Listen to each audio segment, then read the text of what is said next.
Imagine um país cercado por gigantes, onde montanhas já foram muralhas, guerras criaram neutralidade e uma aliança entre simples vilarejos culminou na criação de um dos países mais ricos e estáveis do mundo.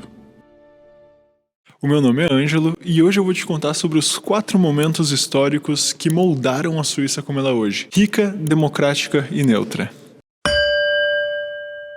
Em 1291, 3 cantões alpinos, Uri, Schwyz e Unterwalden, decidiram algo que foi inédito para a época: unir forças contra inimigos externos. Eles assinaram um acordo que ficou conhecido como Pacto Federal, jurando se ajudar em caso de ataques. Pequenos amigos, grandes ambições. Agora imagina, vilarejos simples, sem exércitos poderosos, sem grandes riquezas, enfrentando impérios como o Sacro Império Romano. Eles não tinham força bruta, mas eles tinham algo que eles acreditavam ser muito mais importante: cooperação e determinação.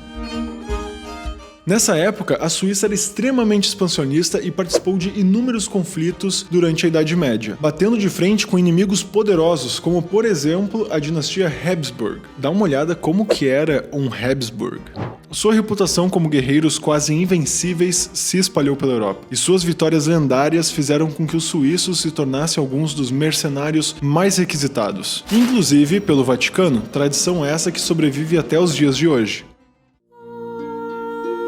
Avançamos para o século XVI. Enquanto a Europa era incendiada pela Reforma Protestante, 2 nomes colocaram a Suíça no mapa desse movimento: Ulrico Zwinglio, em Zurique, e João Calvino, em Genebra. O cantão de Zurique acabou por se tornar fortemente protestante, e isso pode parecer um detalhe, mas no dia a dia das pessoas foi uma mudança drástica. Houve um aumento no esforço de alfabetização das pessoas, principalmente para que elas pudessem ler a Bíblia. Bordéis foram fechados, o álcool virou uma coisa menos cool, digamos assim. O celibato clerical foi abolido, festividades religiosas como o Corpus Christi foram abandonadas e no lugar delas a vida comunitária e o trabalho duro ganharam mais destaque como formas de glorificar a Deus. Como ficou claro, essa reforma não foi só religiosa. Ela moldou a política, os valores e até mesmo o estilo de vida dos suíços. Genebra e Zurique se tornaram exemplos de disciplina, ordem e educação, enquanto que outros cantões, como por exemplo aqui o cantão de Ticino, continuaram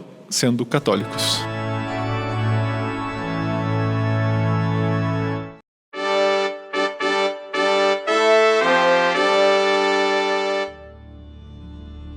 Em 1515, o título de guerreiros lendários dos suíços é posto à prova durante a Batalha dos Gigantes, também conhecida como a Batalha de Marignano. Esse confronto entre a Suíça e a França era para definir quem teria o controle do Ducado de Milão, com italianos tanto do lado francês quanto do lado suíço. Com cerca de 30 mil soldados para cada lado, a batalha foi uma derrota avassaladora para a Suíça, visto que os franceses estavam utilizando artilharia de canhões e cavalaria pesada para desmobilizar os famosos piqueiros suíços. Isso resultou no Tratado de Paz Perpétua entre a antiga Confederação Suíça e a França em 1516. Nesse tratado, a França reconheceu Ticino como parte da Suíça e a Suíça abriu mão das suas ambições em Milão. Mercenários suíços continuaram sendo recrutados por toda a Europa, principalmente pela França e pelo Vaticano, mas esse foi um passo firme no futuro neutro da Suíça.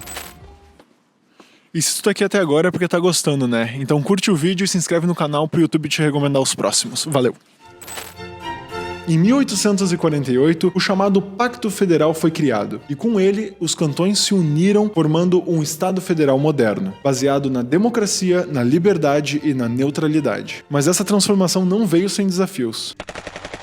Pouco antes, em 1847, a Suíça enfrentou a sua última guerra civil, a Guerra de Sonderbund, onde basicamente os cantões conservadores católicos eles resistiram à ideia de um governo central. Mas, após a vitória dos cantões liberais, o país finalmente encontrou o equilíbrio.